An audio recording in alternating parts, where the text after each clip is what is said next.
Joining me now here for another edition of the Knicks Film School pregame show with the Knicks ready to take on the Memphis Grizzlies, hopefully about to start a new 9-game winning streak, and maybe even better. I will settle for just healthy basketball players playing for either team at this point. We welcome in from the Grits and Grinds podcast, but you probably mostly know him from the Fast Break Breakfast podcast, Mr. Keith Parish. Welcome to the Knicks Film School podcast, sir. Yeah, thanks for having me. I am excited to be here. More excited to be here than I am to watch the Grizzlies play the Knicks on Tuesday. So little behind the scenes, more just a reference to a recent episode of Knicks Film School. We do our weekly episode that drops every Monday morning with Jonathan Macker and Jeremy Cohen, and they were going through the injury report for the Knicks. And, Julius Randle is out. He had a dislocated shoulder. Quentin Grimes is out. He's a sprained knee. OG Anunoby has elbow inflammation. And as a result, Tibbs is playing all the starters, all the minutes at the moment. And we're going through the trade deadline and who we're going to trade for. And Jeremy made a comment like, yeah, the Knicks are got to be the most banged up team in the league, right? And in the moment, I was like, yeah, I mean, it seems like we're so shorthanded. And as soon as we logged off, I saw this injury report pop up for the Grizzlies. And I'll just read off how the Grizzlies are going to come into this game. Ja Morant out with a shoulder. Des Bane out with an ankle. Brandon Clark out with an Achilles. Victor Oladipo out. Marcus Smart out. Zaire Williams out. Then doubtful, Jaren Jackson Jr., Xavier Tillman. And then questionable, Derrick Rose, Sandy Aldama, and Vince Williams Jr. So who's playing on Tuesday night? That's where I'll start this conversation. It's a great question. Who's going to actually be playing basketball, and will I recognize them? No, you won't know any of them. Okay. It will be, it looks like it's going to be horrible again. I mean, the injury report, like you said, we have these doubtfuls. Like if Jaren Jackson Jr. is doubtful, he's not playing. There's no chance he plays. So we got a preview. If you saw any of the Grizzlies' 40-point loss to the Celtics on Sunday, I did. They played Luke Kennard, David Roddy, and then 3 10-day guys and 3 2-way guys. So, no, you're not going to know any of these guys. Okay. I feel like you can, the real NBA sickos, cross your fingers that, Vince Williams Jr. plays because he's questionable, but, he's not playing. I think they're gonna punt this game again. I don't know if it's, full tank season. I don't feel like it actually is. I just think, honestly, they're really hurt. And a lot of the guys have been so banged up, all year. We've dealt with these catastrophic injuries. Of course, Steven Adams was out for the year, and then we traded him, for just Oladipo's contract. He doesn't even really count. But as far as the guys who were missing, but then you had these serious injuries happen to Desmond Bane and Marcus Smart. And because of that, now when you see Derrick Rose or Vince Williams Jr. or Jaren a little banged up, they're like, you know what? The Knicks are pretty good. Let's just maybe everyone take it easy. That's at least my inference for what happened against the Celtics and what I think is going to happen against the Knicks. So it's interesting. The last 2 Grizzlies games I did tune in for that weren't the game that they played against the Knicks. It was part of me scoreboard watching in that they were going to play the Magic and they were going to play the Heat. And those are the last 2 wins. And I noticed how much of a pain it was to play the Grizzlies. Now, I have no idea how many of those players that played in those 2 games will be playing in this game against the Knicks. Because as you mentioned, they just lost by 40. But to the Knicks fan that only remembers how difficult it was to win in Memphis, and I'll just speak personally, that was very impressed by Vince Williams. I actually would be a little worried coming into this game if the Grizzlies are going to come with that same tenacity that we saw. I'll even go a step further. In the game against the Heat that I saw, in the first game of Terry Rozier, is there a world where just by, to speak to the name of your show, the grit and grind of the Grizzlies, the Knicks are in for a matchup where I'm going to be sweating out fourth quarter minutes on Tuesday? I would be stunned if we had anything to sweat about. I think we're going to be sweating whether or not the Knicks cover whatever the 17.5 point spread or whatever it ends up being. I'm going to look that up while we. I don't know. There's I know we're previewing the game, but you've caught me a weird shell shocked kind of moment of just brother, what are we doing? Like, you know, it's 12.5 is the spread. So you're honestly, I don't think there's any. I don't think Vince is going to play, and I don't think Jaren's going to play. And those guys have been the heart and soul of this banged up injury team. And even like John Conchar and what you saw when the Grizzlies beat like the Magic and they beat the Heat and like they took the Pacers down to the wire and they beat the Warriors like a little bit over a week ago. You had these incredible defensive squads. And you had Jaren doing kind of this superhuman offensive, carry the offensive burden. But a lot of it was just like the scrapping. And maybe the other team was like taking you for granted or overlooking the opponent. But like you had Vince Williams Jr., who's amazing, basically. And like this, some kind of like, it was almost like 90s Knicks basketball where like they were just beating people up. They were holding teams under 100 points. It doesn't happen a lot in the NBA nowadays. And they were doing it, you know, game after game. And they had some of that 3-point shooting variance go their way. And so the Grizzlies were making 15 threes a game. They take a lot of threes and like their opponent was missing their threes. And sometimes they play opponents that don't shoot that many threes. And because of that, the Grizzlies were winning. That formula, like we have this guy named Tucson Uwama. No one knows who that is. Like he played his first NBA game a couple days ago. And like we started Trey Jemison and it's like like there's no prayer even. I mean, we're hanging in these games because like they're NBA players sort of.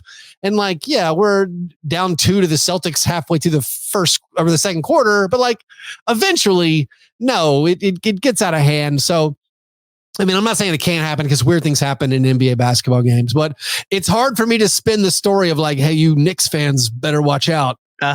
Because like Luke Kennard, if he gets going, he might take 12 shots.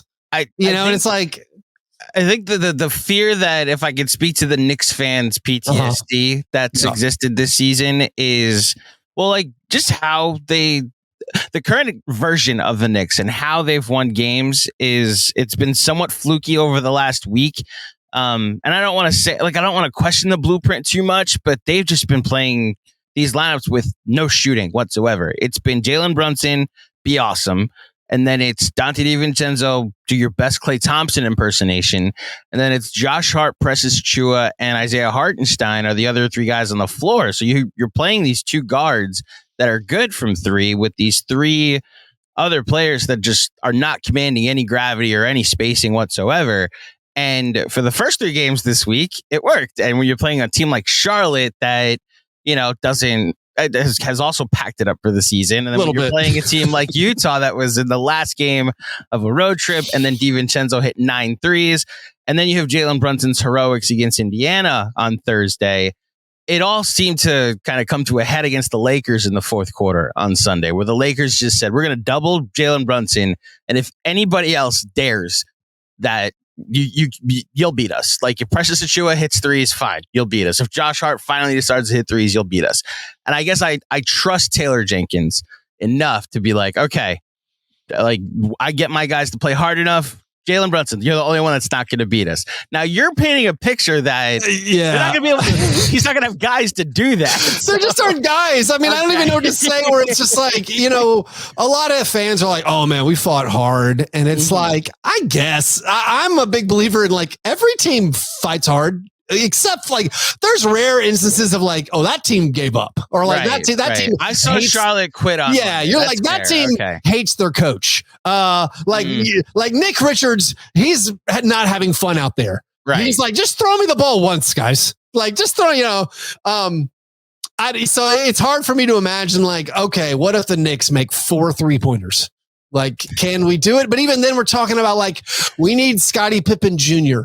to have a pretty good game. And Scottie Pippen Jr. is like the guy, as Grizzlies fans, were like, you know what? He's looked pretty okay for a 2-way guy. Like his jumper looks pretty solid, but the concept of like, all right, we have to have Pippen play well. I mean, maybe Gigi Jackson goes off. So like you had a great view of him the last time the Knicks and Grizzlies played. Gigi was tremendous. And he's the youngest player in the NBA, highly volatile. He looked a lot better when there was like 6 or 7 better guys than him to play with, you know, like now that it's been like, all right, man, you can shoot all you want. It's kind of been like, oh, you're very raw. Like a lot of your shots missed very badly. I think the last game against the Celtics, he took 24 shots and had 4 turnovers and 1 assist. He made 8 of them. And it was just like, woo, this is kind of a lot. And meanwhile, like Luke Kennard's making the right play all the time. And it's like, Luke, I don't know if you know this, but like you should shoot every time because we have nothing. And then it's like David Roddy's out there and David Roddy's like, I don't know, a horrible Josh Hart. I don't know what the comparison is for David Roddy. Like he's just like David Roddy's like an 11th man. Okay. He's an 11th or 12th man. And like, he has some okay moments, but like, if you're our third best player, you can shoot all you want. He can't even dial that up. Like he's not scalable. It's not one of these guys where like, hey, it's my night. We're like, I don't know who the perfect example of this is, where it's like, oh, like a Jordan Clarkson, like you need me to play 20 minutes. I'll score 16, score 20 on a good night. And then some nights like, oh, you need me to play 36 minutes. Can I shoot all I want? And he's going to go for 35. Like he can turn it up. He's scalable. David Roddy, not scalable. Gigi Jackson, not scalable. Jacob Gilliard, if any of your listeners know who that is, not scalable. So like, it's hard for me to like, again, you want me to concoct a scary picture of the Grizzlies? And maybe I'm doing a good enough job of like, I'm rope-a-doping you guys where I'm saying, listen, we're really in a bad spot right now. But so I'll say this. Sorry to interrupt, but it's fine. I'm done. This is where Knicks fans, I hope, are listening, and that we're very frustrated by the loss on Saturday against the Lakers because of all the emotions that go into a primetime game with LeBron James, and that are worried that the sky is now going to start falling. If the Knicks are any hint of good, of what good that we think they've become over the last month since they made the trade and how good Jalen Brunson is, they should be able to win this game pretty handily, is what you're saying. Well, I've got a question. Maybe this speaks to what.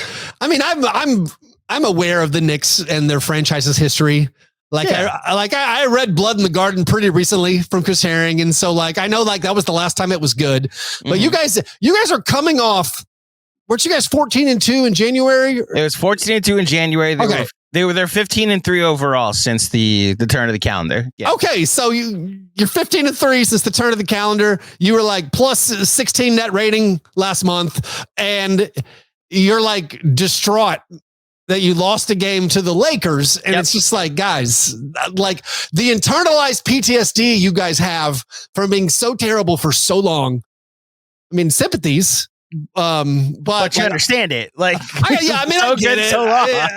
I get it, but it is funny. It speaks just to the nature of sports fandom and the sickness of like people have trouble enjoying things, and it's just like you guys, things are going great for you guys, and like I was preaching this a lot, and maybe it speaks to like I don't know.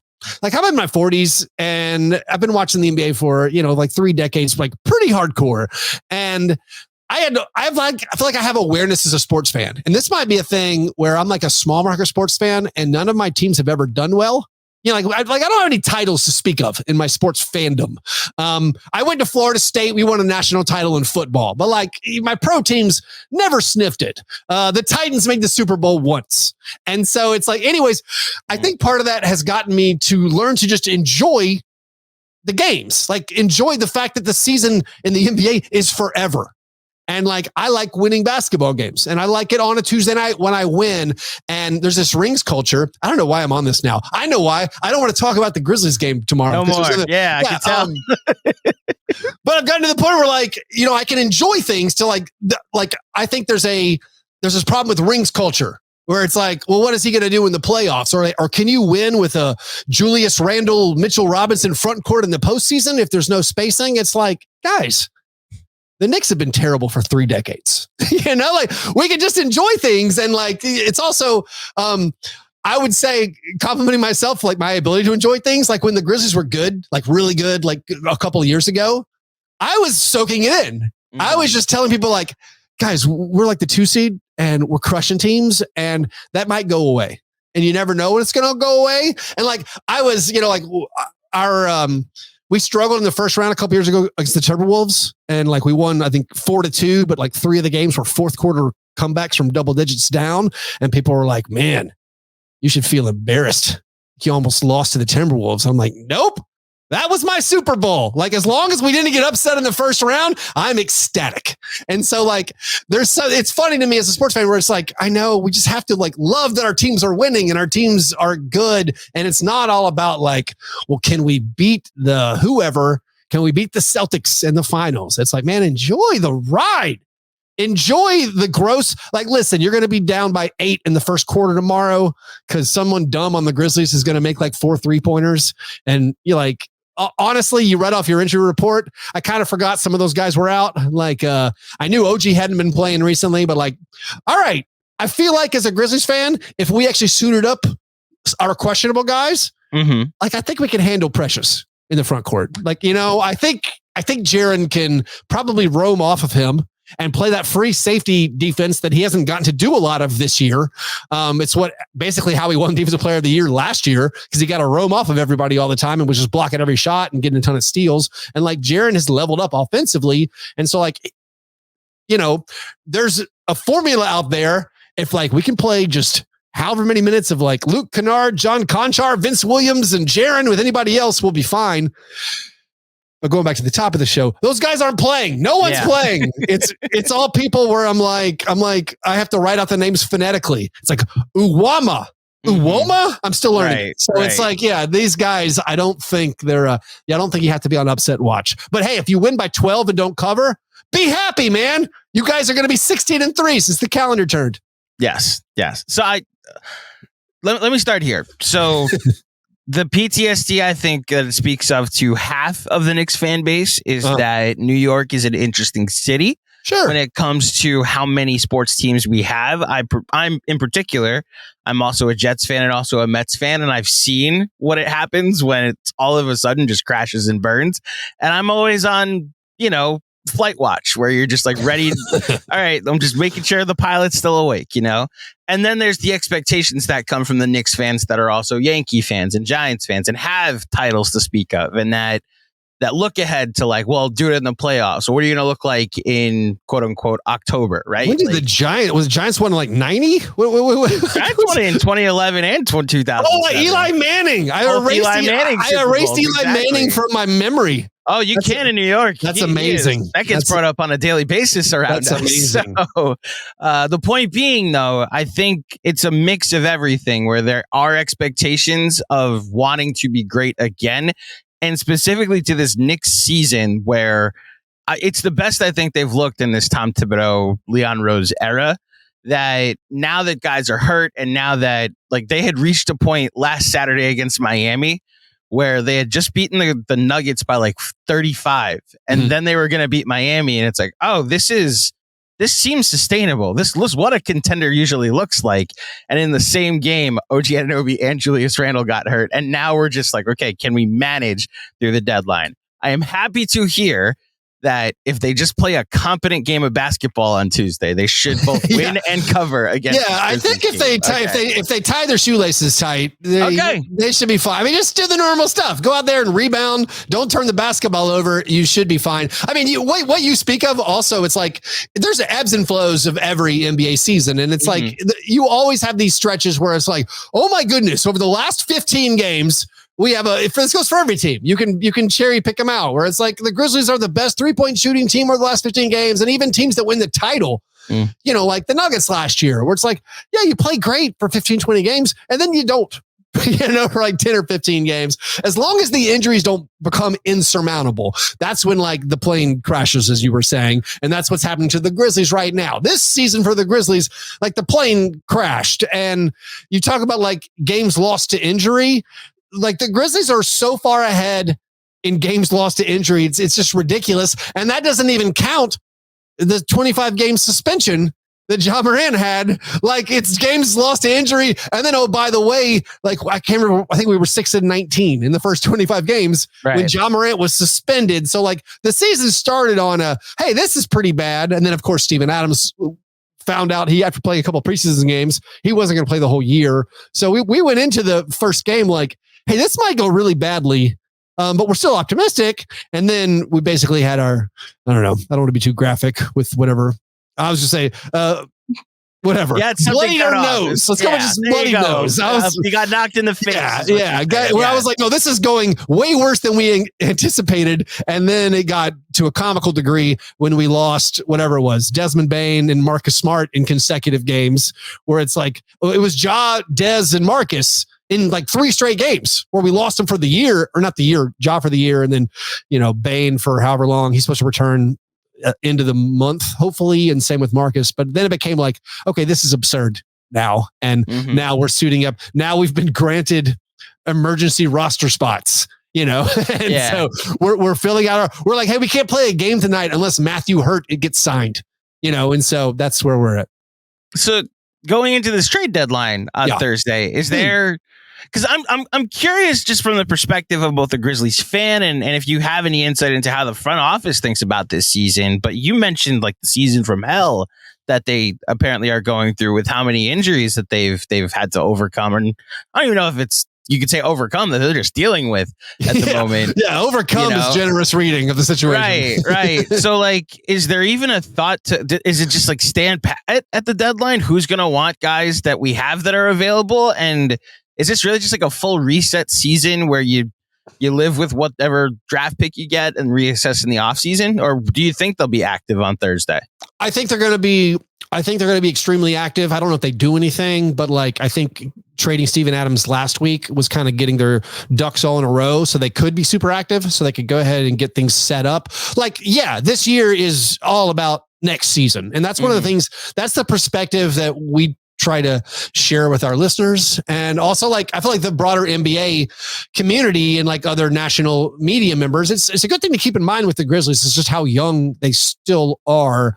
And like Jaren Jackson Jr. and Desmond Bain and Ja Morant are all 25 and younger, and they're all signed for a long time. And that's an incredibly young core. And you can make a strong argument, like that's maybe the best 3-man core under 25 in the whole league. I mean, there's other teams who would make a similar argument, but like the Grizzlies should be very, very good going forward. And this year is the gap year. It's the lost year. There's no getting it back. There's no sneaking into the play-in.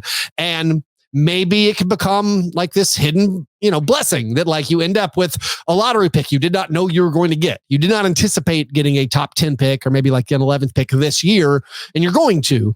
And because of that, you have to assess, I think, your roster and say like, this year doesn't matter anymore. Like we don't need necessarily whoever it is, like Xavier Tillman. It's an expiring salary, and Xavier's had some big moments for us, and he's a nice, comfortable backup big to have, and we can depend on him to step in and start playoff games like he's done in the past. But also, like, is that someone we can replace next year? And is that someone who a team might think, hey, we could use, like the Celtics are like, hey, we could use an emergency big, so we don't just have like Horford and Porzingis. We'll give you 2 second-round picks. And this is probably the trade deadline where you say, yes, that's fine. We'll start this clock over looking for another like 4th big. I think the Luke Kennard question is super interesting. Like, are there any teams out there who value Luke Kennard enough to offer you like several? I think basically the trade markets have become like, just how many second-round picks do you get? There's very few first-round picks out there, as I think we all know, because like the Jazz and Pelicans and Thunder are hoarding them all. We have a broken system of draft pick compensation right now. But like, so like if someone offered you 4 second-round picks or like the Sadiq Bey 5 second-round picks, you're probably trading Luke Kennard. But then you get into like the weird situation of the Grizzlies being probably a luxury tax team next year, and you don't want to lose him for nothing. You want to bring back a player maybe who's even signed in the next year, so you don't lose that salary cap slot when you're dealing with building your roster. So I think they'll be super active in those ways. And then also, like, they have this now traded player exception that they got in the Steven Adams trade because they were able to take back Victor Oladipo into the Ja Morant disabled player exception. You have Victor Oladipo. Like, Victor Oladipo can match all kinds of salary just by himself. Like, I think we can take back nearly 17 million if we trade Oladipo. So I do feel like it would behoove the Grizzlies to, keep their options open. And if teams are trying to just shed salary, like you think of like I think the Sixers are a luxury tax team, and like they don't want Like, I don't think Robert Covington might play again, this year or something. And like, they have these guys, like, they want to dump that salary. And so the Grizzlies could be like, we'll take Robert Covington, or we'll take whoever it is. We'll take Furkan Korkmaz, or the Clippers want to cut their luxury tax saving or expenses. And then, you want to be that kind of, you want to be open to saying, like, we'll send you back either Xavier Tillman or, it wouldn't hurt to trade away like one of the Grizzlies wings. They have too many wings, basically. They have too many wings who aren't good. Which is the real way to say it. Like, we don't need all of Roddy and Conchar and Zaire Williams and Jake LaRavia, because, by the way, we have Vince Williams Jr., who's amazing. And it's like, so I think they'll probably look to try to move one of those guys, probably taking some salary. I know I've been talking for a long time, but you're good. I'm listening. I do think that they will be super active at the trade deadline. And then, of course, like, I think as fans, we're thinking, is there a player out there who actually could fit with this young core that you could get who's discounted? I'm like circling like, hey, Magic, do you really need Gogo Batadze? I saw you DMP'd him. Tell me more. And like Pacers, Jalen Smith, what's he up to? You guys have Pascal Siakam and Miles Turner, and I know he's pretty cool, but like, well, what's the price there? And so then I think you're going to be looking to see if you can bring one of those guys in. So I don't know about first of all, as far as the second round picks are concerned, you nailed it. That there's just like, I believe right now, as it currently stands, only 3 teams will currently make their second round picks from where they land. It's the Spurs, the Heat, and the Magic are the only teams that own the rights to their own second round pick this year. So that is a part of the calculus that people are making. It's like, all right, well, we're out of first, so we're just going to trade all the seconds going forward. My only thought about the Grizzlies reset year is like going into the offseason, as you mentioned, like a player that might fit into the young core. Like, this was a low-key contender. This is the 2 seed the last 2 seasons. Mm-hmm. So this isn't a rebuild, is whatever you get in the draft. Like, if you could speak to how Grizzlies fans think about the upcoming offseason, is it still like we're looking to improve and maybe add a player and we still have all our picks, and the draft isn't even a consideration to accumulate a player. It's very much like we're trying to add a guy that could get us to the next level competitively. So a lot of people mention this idea of like, if we get like the 9th pick, do we trade that for a player?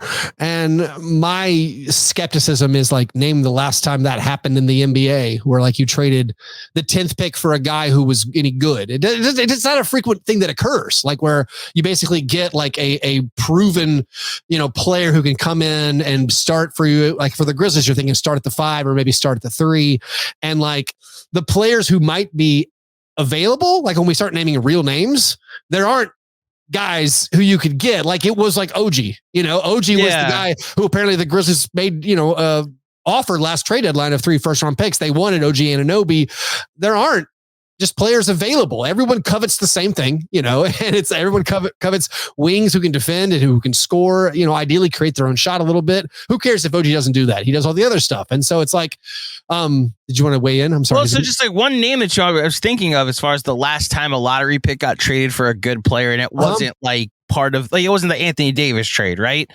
So Jimmy Butler got traded for the 7th pick in Zach LaVine, and the 7th pick became Lauri Markkanen. So like, funny enough, Zach LaVine and Lauri Markkanen have been, I have no idea how available Lauri Markkanen actually is. I actually think that was Danny Ainge just saying to somebody, if someone wants to give me a Godfather offer, fine, but I'm not trading him. And it's to him he's saying the obvious, blow me away, make me an offer I can't refuse, but I'm actually not trying to trade him. And but I'm okay if someone wants to make me an offer I can't refuse. I feel like, I'm curious, I'm curious if you have the same opinion. Like, my opinion is, I feel like GMs now are, I don't know if they're smarter or maybe they're just more wary of like. There are very few Isaiah Thomases out there. But I'm saying like, even if you ignore like Jimmy Butler not wanting to be on, the Bulls or whatever, like you could not offer a current GM like this 7th pick for Lauri Markkanen, because like they would say like,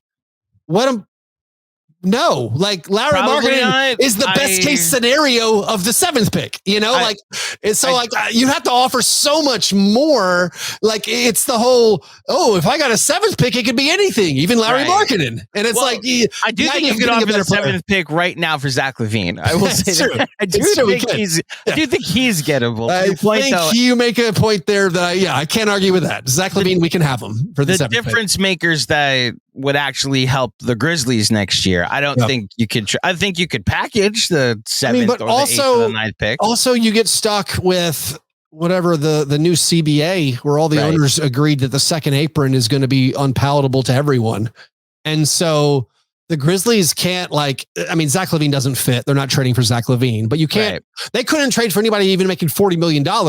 You'd have to gut your whole roster again, and it would be you'd have John Morant, Desmond Bane, Jared Jackson Jr., player X making $40 million, and then it would be Trey Jemison, Matthew Hurt, and whatever G leaguers were available that night. So I don't think it's a thing they're going to do. Because of all of that, and with all that long preamble, I think the Grizzlies are going to cross their fingers and just draft somebody with the 8th pick and hope maybe this could be our Jalen Williams, the good one. Maybe this could be whoever it is, our Shea or whoever. There's always good guys who get taken between 8 and 19, 20, 21.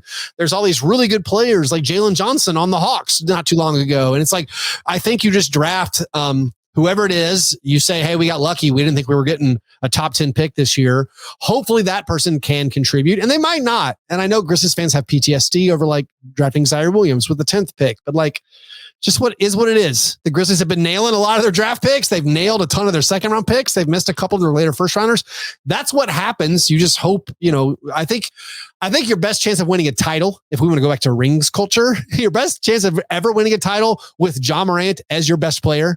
Even if you're flanked by a top 30 player in Jaren and a top 30 player in Desmond Bane, your best chance probably at ever winning a title is getting super lucky with the 9th pick in the 2024 draft. And that guy becoming another guy who's as good as those players or becomes a top 50 player. And then you fill it out with other, okay veterans, okay young players. You get lucky on a guy like Vince Williams Jr.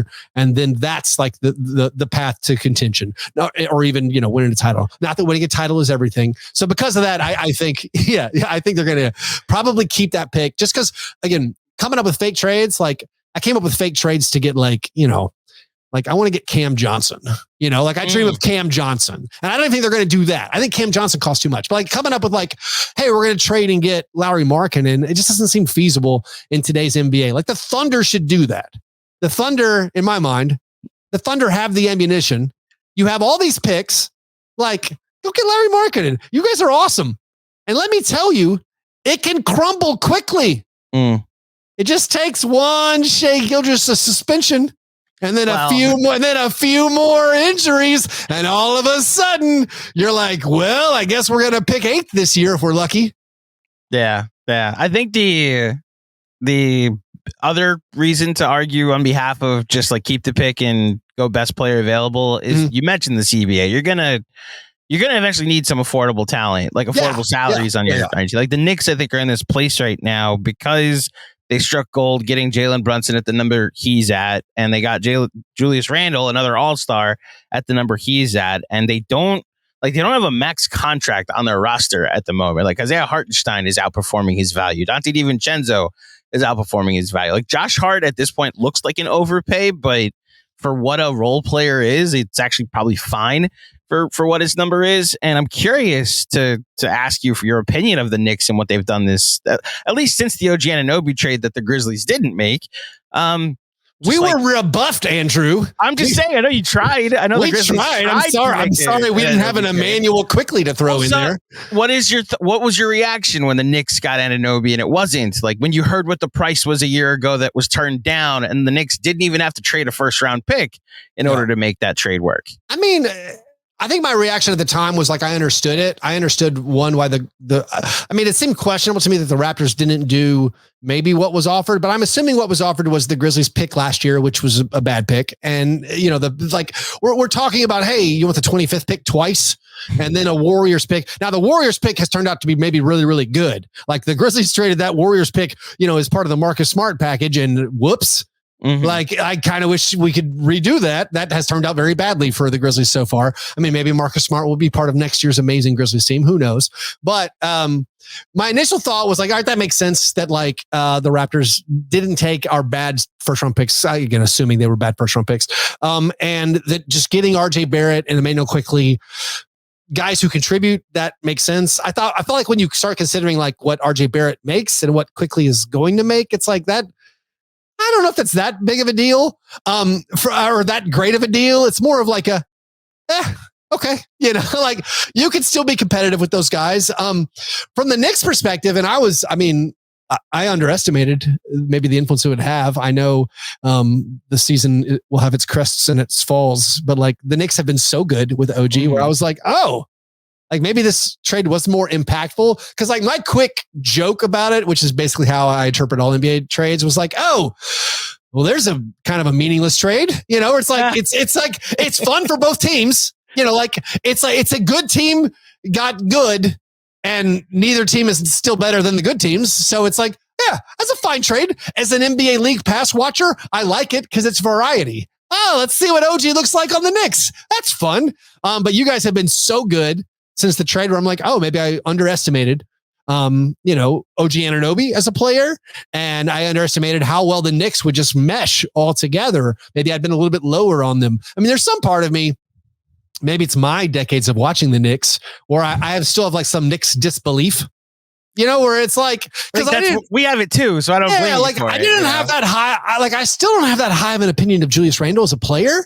I don't know what it is. Like maybe just, I'm no Knicks expert, but whatever, like 10 games I caught one year, I was like, I'm glad that guy's not on my team, and then all of a sudden you're like, I'm checking box scores. I'm like, good Lord, he's killing it again. And the Knicks are winning all these games. And like Jalen Brunson, I mean, like I have an NBA podcast that has been coming out like weekly for a decade. And like when the Knicks got Jalen Brunson, like I was like, that's probably good.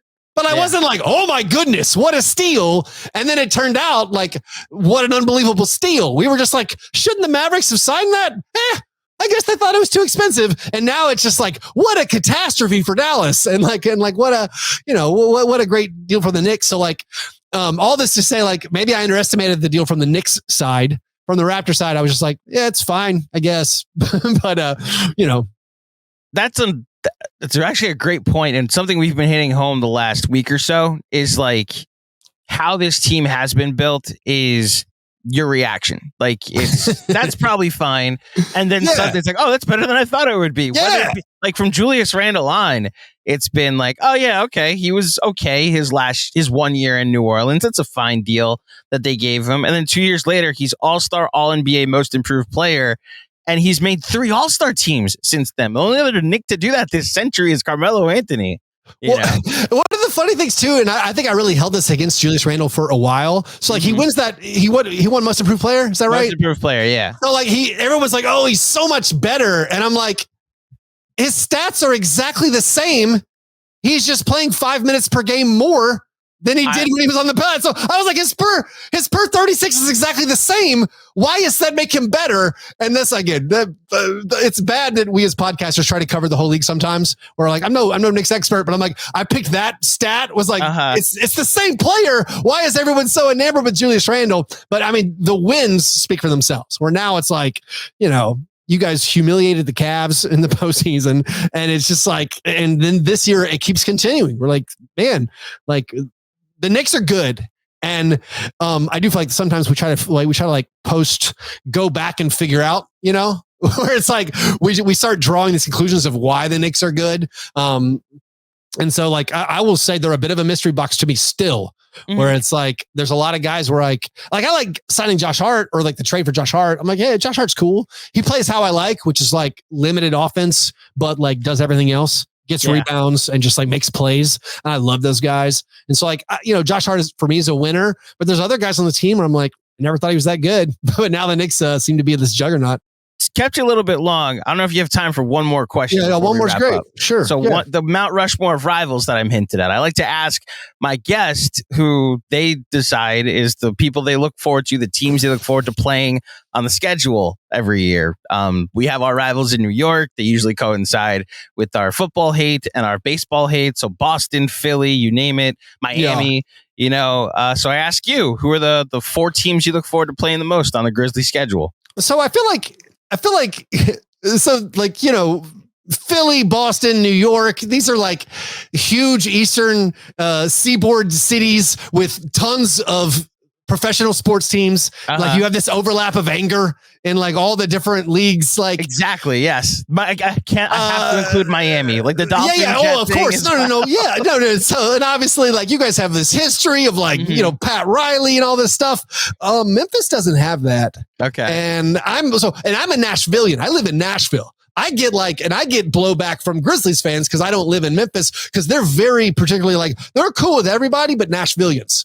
So that being said, there's not a lot of natural, just like city rivalries with Memphis when it comes to professional sports because the Grizzlies are their only professional sport. So like, it's a little bit harder. I will say though, as a Grizzlies fan, we've had our run-ins with the Warriors for a decade. Mm-hmm. And of course, the Warriors, you can't compare our franchise's success because they're a dynasty or whatever you want to define their long run as. They've been incredible. They have all these titles, but like we dislike them so badly now. And I think we used to like kind of admire and respect them. Not anymore. They've turned.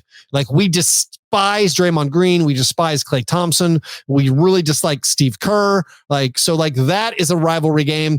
I know you can't compare like playoffs and regular season, but like the Grizzlies beat the Warriors a lot more than most teams do. And so like we kind of feel pretty good. We like puff our chests out a little bit where we're like, they have a terrible record when they come here. We blow them out a lot when they come here. We put up a good fight, which is like, we'll raise that banner. We don't have any banners at FedEx Forum, but we'll be like, put up a good fight, 2015, 2021, against the Golden State Warriors in the second round. So like, we don't like the Warriors. I'd say they're definitely like a rival we get up for. Currently also the Lakers, like because of, I think last year's playoffs, the Dylan Brooks thing, the Shannon Sharp, there's a regular season game. Shannon Sharp like got into a yelling match with the Grizzlies, which was really weird. I mean, anybody else would have gotten thrown out in any other arena. Doesn't he have that fan code of conduct card? I don't know how he was allowed just to walk on the court and instigate with our players. But like, I don't know, maybe the Lakers. We've had a history with like Clippers and Thunder over the years, but like those just kind of come and go. If there's any geographical rivalry, it's with the Pelicans, and that's more friendly. I've been trying to stoke that one. Because there's a geographic connection, the Mississippi River. They're very close cities. They have a lot of musical history, really cool cultures in both cities. And, Ja and Zion, 1 and 2 in that draft. They're both from South Carolina. It seemed a natural, like, we got to get this going. But unfortunately, both teams have never been quite good enough or our stars have been hurt and they don't play each other that much. And so the weird careers of Ja and Zion haven't overlapped for a lot of like memorable battles yet. So I guess that's like maybe a Mount Rushmore of like rivals, but it's really weird. Like we don't have, I feel like that's, I don't know, like I'm trying to think of other, like who do the Pelicans say their rivals are? I have no idea. Like, do they hate the Pelicans pod? The Grizzlies did come up. Yeah, that's great. That's great. Do they hate like the Hawks because of like Saints Falcons rivalry? No. I have no idea. So it's like there's no Memphis football to like get mad at, whoever. Like I'm so sick of the Cowboys and maybe we hate the Mavericks, but I don't feel like a lot of distaste. We've never had like a postseason.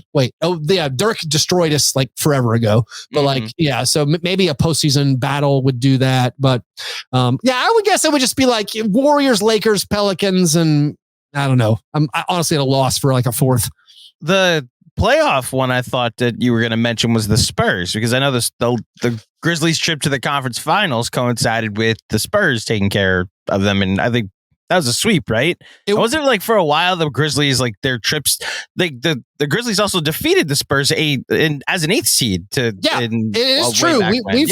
We've faced the Spurs a lot in the postseason. I think at least 3, maybe 4 times. But I don't know, like it wasn't a rivalry because we were getting destroyed, for like the entire Tim Duncan run, we were getting smoked.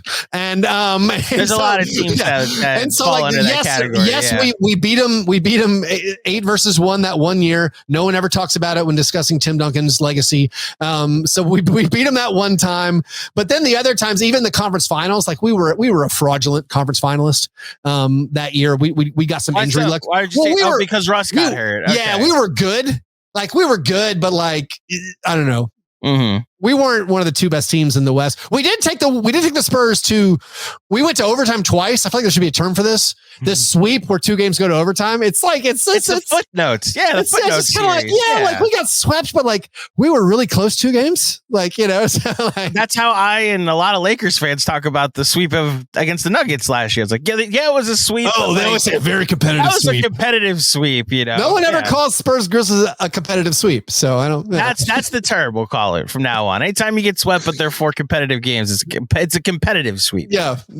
There you go. So, well, I do hope that brighter days are on the horizon for the Grizzlies because I enjoyed the Ja Morant trip and the team from 2 years ago that won like a ton of these games without Ja, and then they unfortunately ran into some injury bad luck in the playoffs. And like I enjoy the what they've built and how they're able to do it mostly through the draft. So I'm rooting for you. Have a Knicks fan that at least wants to see the Grizzlies see better days at least next year is concerned. And I do thank you, Keith, for taking time out of your schedule to join me for this episode. Before you get out of here, please plug what you'd like to plug for all the fine folks at home. Yeah, if you want to know anything about the Grizzlies, just check out Grits and Grinds. And then Fast Break Breakfast is my NBA podcast on a brief hiatus, but returning strong later this month is the plan, at least. So keep your eyes open for that. Absolutely. Thank you, Keith.